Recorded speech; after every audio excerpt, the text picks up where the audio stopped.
You promised to claim me. I trusted you. I was a fool. She has no wolf.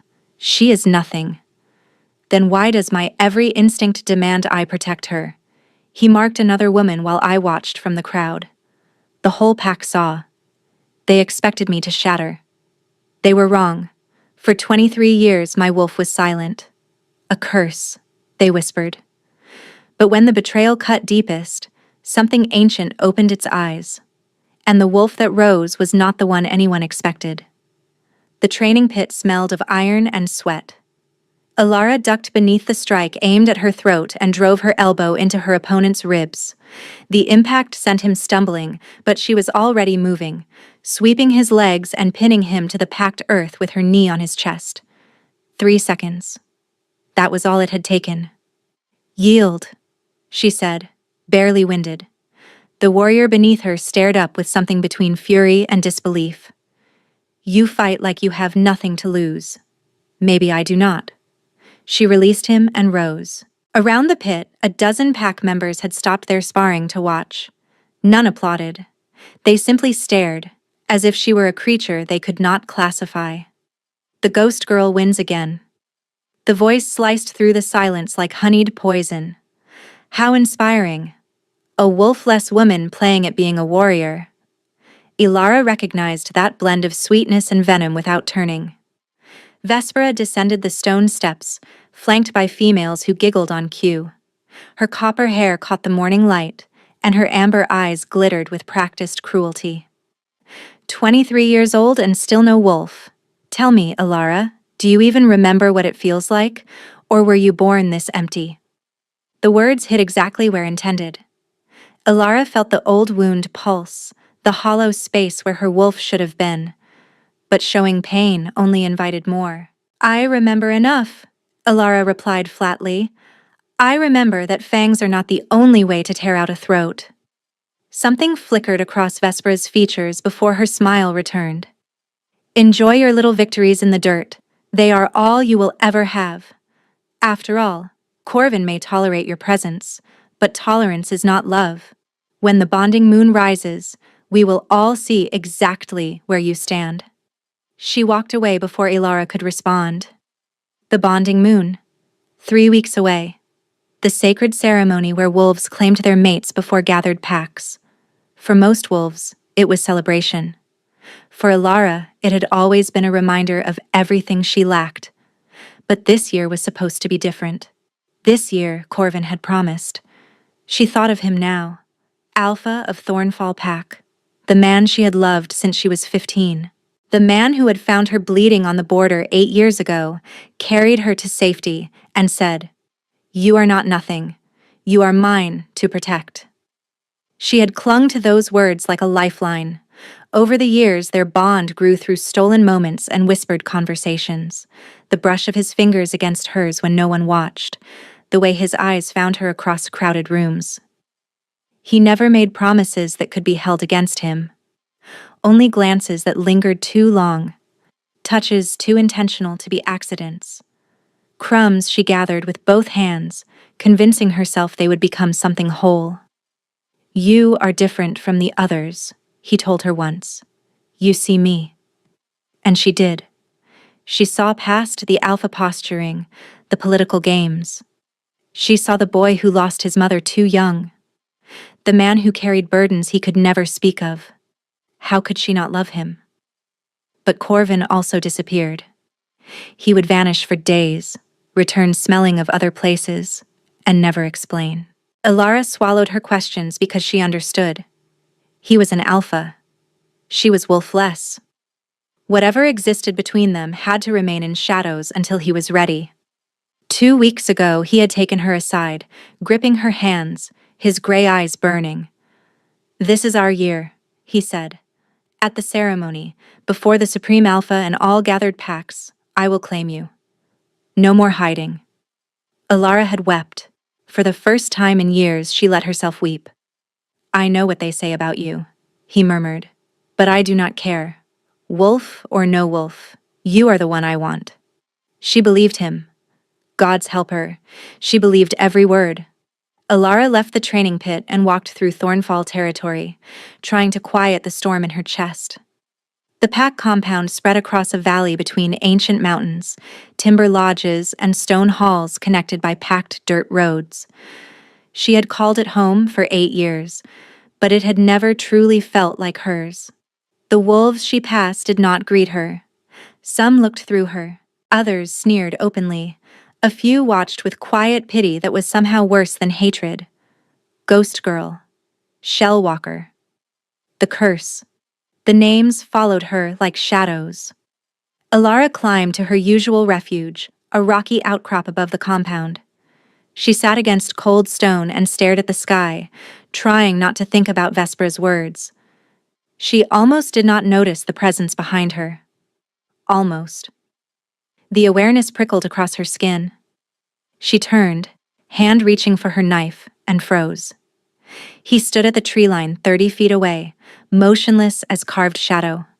Kale, Supreme Alpha of the 5 packs, ruler of the Conclave, the most powerful wolf in 3 territories. Alara had seen him before, always from a distance, surrounded by advisors and the weight of authority. He was perhaps 30, but carried himself with the gravity of someone who had seen centuries of pain. Sharp features, dark brows, hair black as midnight falling past his shoulders. He was beautiful, the way a drawn blade was beautiful. But what made her breath catch was how he looked at her. His steel-gray eyes were fixed on her face with unnerving intensity, as if solving a puzzle he had contemplated for years. No hostility, no dismissal. Just focus, absolute and unwavering. Supreme Alpha. Alara rose quickly, lowering her head. I did not realize anyone else came here. Kale did not respond immediately. His gaze traveled across her face as if memorizing every line. You train every morning, he said finally. His voice was low, the kind that did not need volume to command. You defeat opponents twice your size, then you come here, alone, and stare at the sky as if waiting for answers. Alara felt her pulse stutter. You have been watching me? Something flickered in his eyes before the mask returned. I watch all wolves under my authority. It is my duty. But even as he spoke, Alara knew it was not entirely true. She had felt his gaze before, in moments she dismissed as paranoia, in the training pit, at gatherings when she tried to disappear. Why would the Supreme Alpha notice a wolf less nobody? You should return to the compound, Kale said, something almost reluctant in his tone. The path grows dangerous after dark. He disappeared into the trees before she could respond, leaving Alara alone with her racing heart and questions she could not answer. The woman arrived 5 days before the bonding moon. Alara first saw her from the upper balcony. The carriage that rolled through the gates was extravagant, polished ebony with silver filigree, drawn by 4 matching horses. But it was the woman who made Alara's stomach clench. She was stunning like a viper is stunning. Hair black as midnight fell to her waist. Her crimson gown clung to curves designed to weaponize attention. And her violet eyes swept the compound with the assessment of a general surveying conquered territory. When those eyes found Alara, they paused. The woman smiled. It was not friendly. Who is she? Alara asked a passing servant. Lady Seraphine of Valmore Pack, daughter of Alpha Draven Valmore. Why is she here? The servant hesitated. For the bonding moon, to find a mate among the gathered packs. Alara watched Seraphine walk toward the lodge like she already owned it. It means nothing, she told herself. Corvin has already chosen. But the cold knot in her chest refused to loosen. That night at dinner, Alara understood why. Seraphine sat at Corvin's right hand, the position of highest honor. Alara, bound by protocol, sat 3 tables away. She watched Seraphine lean toward Corvin, red lips curving. Watched Corvin laugh, his posture relaxed in a way it had not been with her in weeks. Watched Seraphine's hand rest on his arm with casual possessiveness. And watched Corvin let it stay there. She is good. A young woman slid into the seat beside Alara. Mousy brown hair, eyes sharp as flint. Lady Seraphine, 3 broken engagements in the Eastern Territories. They say she came for the Supreme Alpha, but he refused her an audience. So she pivoted. Alara's throat tightened. Corvin. Corvin. The woman extended her hand. I am Ren, distant cousin of someone important enough to get me an invitation, but not important enough for anyone to care what I say, which means I hear everything. What have you heard? Ren studied her with something like sympathy. That Alpha Corvin made promises to a certain wolfless woman. Also that Lady Seraphine has spent 3 days reminding him of everything that woman cannot offer.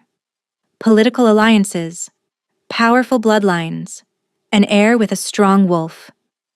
Corvin loves me. I am sure he does. Ren's voice was gentle but unflinching.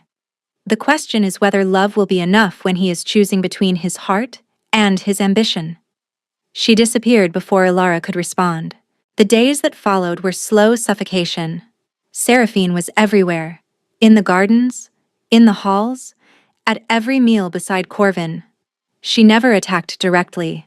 Instead, she wielded kindness like a knife. Alara, darling, you look exhausted. Training must be grueling for someone in your condition. Such a practical hairstyle, so sensible. I admire your persistence.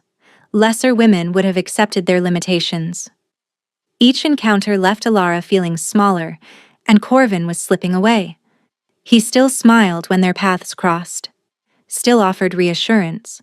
But there was distance in his eyes now, hesitation in his touch. 2 nights before the ceremony, Alara found him in the stables preparing for a midnight ride. Corvin. He turned. For a heartbeat, she saw the old warmth. Then it flickered and dimmed. Alara, it is late. I needed to see you. Since Seraphine arrived, you have barely spoken to me. There is much to prepare. Is that what she is? Preparation? His jaw tightened. It is politics. Seraphine's family offers alliances I cannot dismiss. Then look at me and tell me you still intend to honor your promise. Silence stretched between them. Things have become complicated, he said quietly. Complicated. The Supreme Alpha has concerns. The Council asks questions. Taking a wolfless mate carries implications. You said you did not care. I need more time. Perhaps next year. Alara released his hands.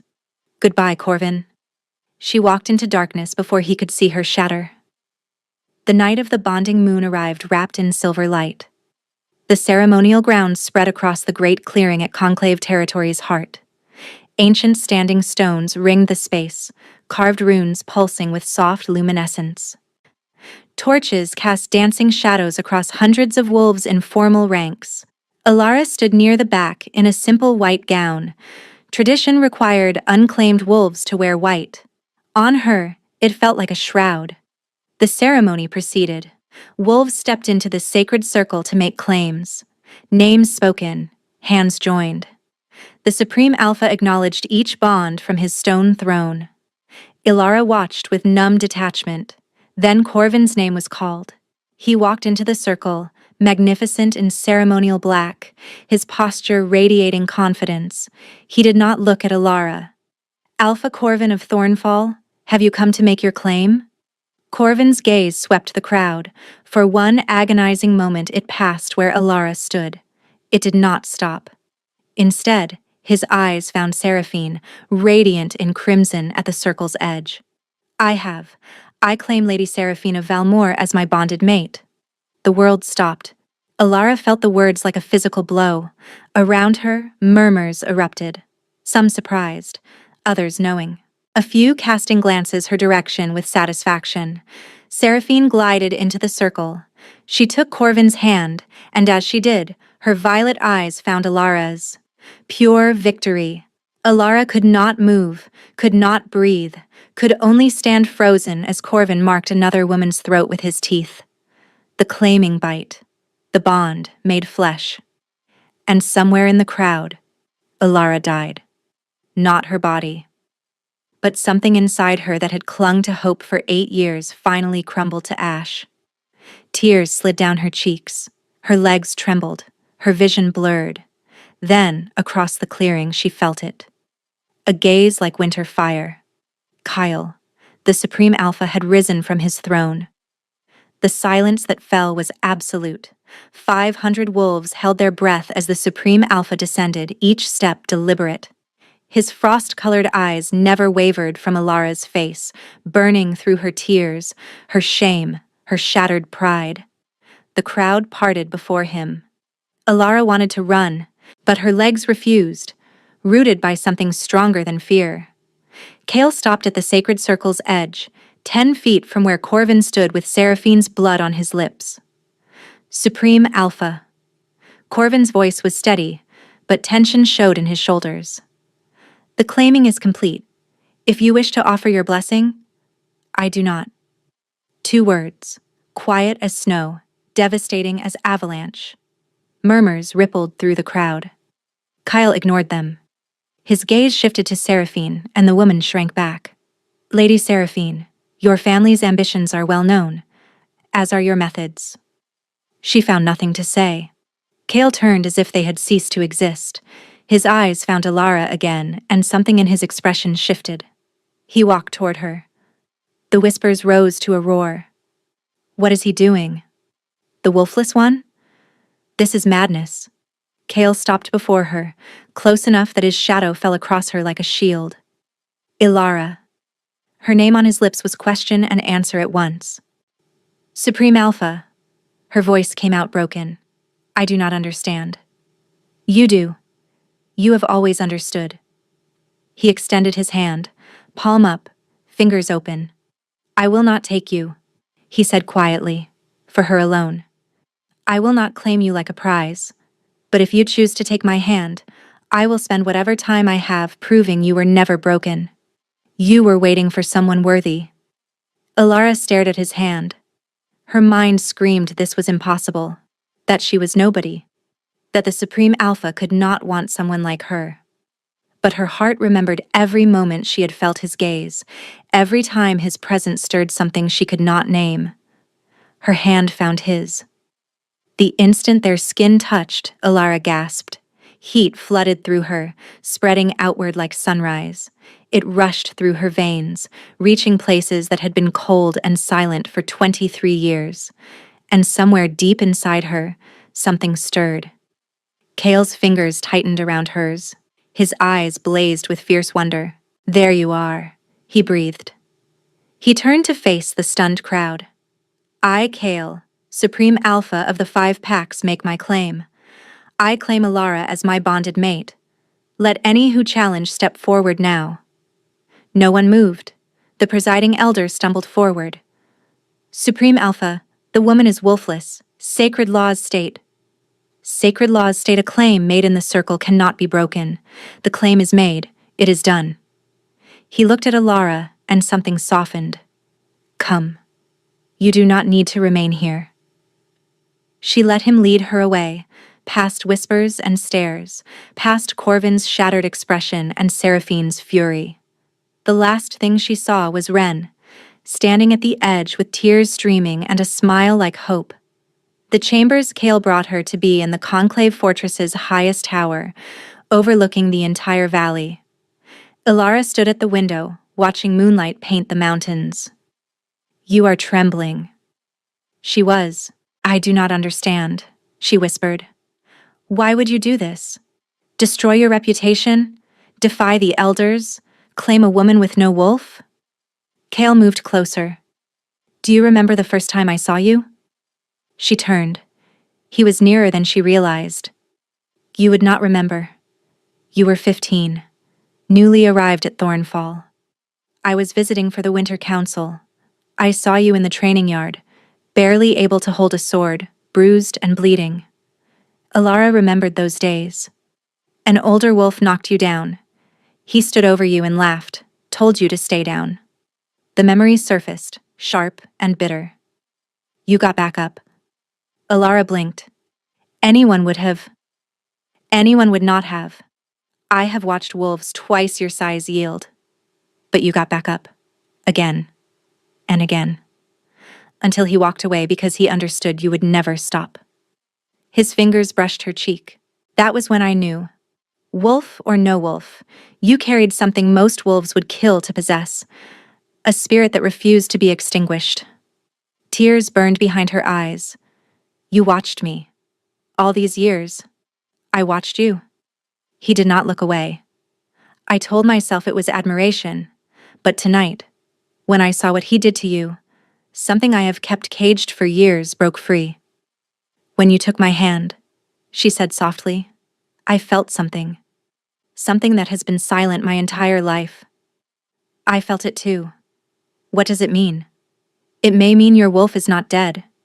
She has been sleeping, waiting for the right catalyst. His silver gaze held hers, waiting for a bond. The word mate hung between them.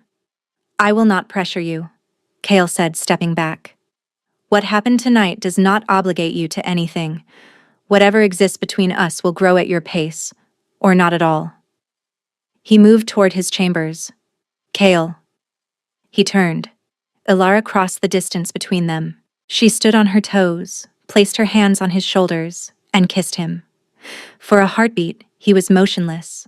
Then his arms came around her. The kiss deepened.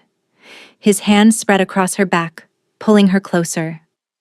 Ilara felt that heat again, something powerful rising inside her like a tide. When they broke apart, both were breathless. Kale's eyes had changed. Steel gray now ringed with gold, his wolf pressing close to the surface. Ilara, if we continue, I do not know if I can stop. Maybe I do not want you to stop. He closed his eyes, fighting for control. Not tonight. Not when you are still reeling. When we come together, I want it to be because you chose me with clear eyes. Not because you are running from him. He kissed her forehead with devastating tenderness. Tomorrow, we face what comes. Together. He withdrew, leaving Ilara standing in moonlight with her heart racing and something deep inside her finally beginning to thaw. That night, she dreamed of silver forests and running on 4 legs. A massive wolf with midnight fur beside her. She woke gasping, her body burning. Something was awakening. The changes came slowly at first, then all at once. In 3 days, Ilara's body became a stranger. Her senses sharpened until she heard conversations 3 rooms away, smelled the specific blend of pine and storm that meant Kale approached, and the dreams. Every night, the same. Running through silver forests, a white wolf, a dark wolf beside her. She woke each morning with her blood on fire. Something is happening to me, she told Kale the 3rd night, tremors running through her body. You are not coming apart. He crossed to her. You are coming together. Finally. What does that mean? Your wolf. She is waking. That is impossible. The healers said there was nothing there. They were wrong. His frost-colored eyes held fierce certainty. Some wolves need a catalyst, a trauma, a threat, or a bond. When I touched you at the ceremony, he continued, my wolf recognized something in you, dormant, waiting. A wave of heat tore through her. Ilara gasped, doubling over as something inside her, huge and ancient, began breaking free. Kale? He caught her, carrying her to where moonlight pooled on the floor. Do not fight it. Let her come. I do not know how. You do. His hands cradled her face. She has always been part of you. Let go. The pain came. Not injury, but transformation. Bones reshaping, muscles reforming, every cell rewriting itself. Ilara screamed, or perhaps howled. She could no longer tell the difference. Then, suddenly, it ended. She opened her eyes. Everything was different. Colors sharper, sounds clearer. She looked down and saw white paws, fur like fresh snow, glowing with inner luminescence. She was a wolf. After 23 years, she was whole. Kyle knelt before her, his eyes blazing gold. Ilara, you are magnificent. She stepped forward on legs that somehow knew how to move and pressed her muzzle to his cheek. The bond snapped into place. She felt him. Not just his presence, but his essence. Years of longing and restraint. The love he had carried in silence. Mates. The word was no longer question. It was truth. Alara shifted back, naked and trembling, tears streaming down her face. Kyle wrapped his cloak around her. "I felt you," she gasped. "Everything." "As did I." She looked at his face, seeing him clearly for the first time. Not the Supreme Alpha, just Kale, the man whose soul was intertwined with hers. "I love you," she said. The words came without thought, natural and undeniable. Kale's composure cracked. Raw emotion flooded his features. "I have loved you since you stood back up in that training yard. I have loved you through every trial, in silence, because I did not believe I had the right." He kissed her. What followed was everything and nothing like before. Where their first kiss had been discovery, this was declaration. He kissed her like she was sacred, like every moment of restraint was finally released. When they finally joined, the bond completed itself. She felt his desire as her own, his pleasure became hers. An endless loop that built until the world dissolved into white fire. Afterward, they lay tangled together. "I did not expect this," Kale murmured. "Any of it." He pressed a kiss to her hair. "I had accepted I would rule alone. And now?" She smiled. "Now I cannot imagine wanting anyone else." Dawn broke.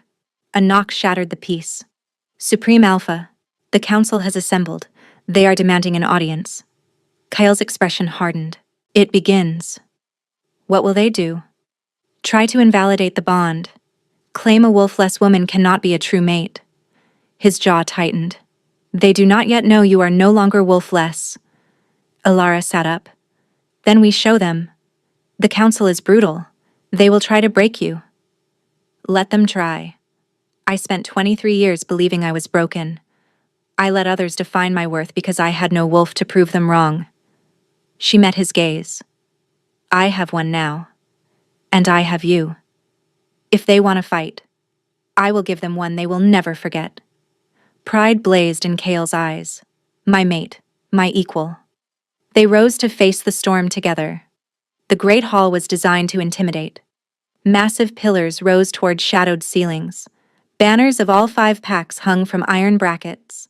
At the center sat 12 elders, their eyes sharp with calculation. Behind them stood representatives from each pack, including Corvin and Seraphine. And at the far edge, Vespera watched with barely concealed anticipation. Ilara walked beside Kael, head high, white gown flowing like moonlight. "Supreme Alpha." Elder Thornwood rose.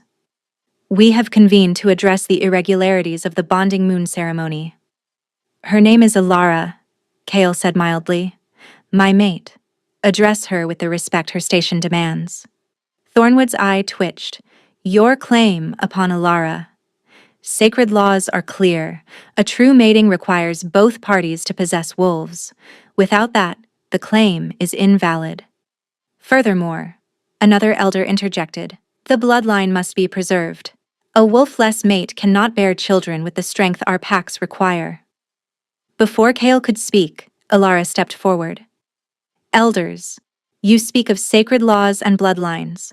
You speak of what I cannot do, cannot be, and cannot offer." She paused. "Today, I give you my answer." She reached inside, found her wolf waiting, and let her rise. The shift rippled through her in silver light. When it completed, a wolf stood where a woman had been. Massive, larger than any female in living memory, fur pure white, luminous as moonlight, and eyes burning with pale gold fire. Silence. Then a trembling voice from the back. "Impossible." An ancient woman pushed through the crowd. Grandmother Mordain, oldest wolf in 5 territories, keeper of forgotten histories. She approached slowly, rheumy eyes fixed on Ilara's glowing form. "Lunar blood," she breathed, "the bloodline of the first wolf, extinct 1,000 years ago." Chaos erupted. "What does that mean?" Mordain faced the council with joy on her ancient face. This woman you dismissed carries the most sacred lineage in our history. The first wolf was mother of all our kind. Her descendants possessed power beyond ordinary wolves, a direct connection to the moon herself. Her gaze swept the stunned elders. You wish to dissolve this bond because she was unworthy? This woman is more worthy than anyone in this hall. More worthy than any wolf born in 1,000 years. Alara shifted back. Kale wrapped his cloak around her, pride blazing in his silver eyes. Does the council still wish to challenge my claim? Elder Thornwood's face went ashen. His mouth opened, closed. No words came. One by one, the elders bowed. The representatives followed. The warriors. The servants. Every wolf in the hall lowered themselves before the woman they had mocked for 23 years. Vespera's face twisted with disbelief before she too bent her head. Corvin stood frozen, devastated understanding written across his features. Seraphine's composure had shattered completely. Alara met Corvin's eyes. She expected triumph, vindication. Instead, she felt only distant sadness for the man who had thrown away something precious because he lacked courage. Ilara, his voice cracked, if I had known, you would have claimed me only because of what I became, not because of what I always was. Corvin had no answer. Alara turned away from him, from the past, from the girl who had waited 8 years for scraps. Kale was there, hand extended, eyes holding everything she had ever wanted. She took his hand. Come, he said softly. We have a kingdom to rule. They walked from the hall together, leaving a council in ruins and a legend already spreading. The wolf-less woman who became a queen. The broken girl who turned out to be the most powerful of them all. Outside, the sun rose over the mountains, painting the world gold. Alara stopped at the fortress steps, breathing crisp morning air, feeling her wolf settle contentedly inside her. What happens now? Kale stood beside her, solid and warm, his soul intertwined with hers. Now we live. We rule. We face whatever comes together. He lifted her hand to his lips. And we never hide what we are again. Alara smiled. For the first time in her life, the future did not feel like a threat. It felt like a promise.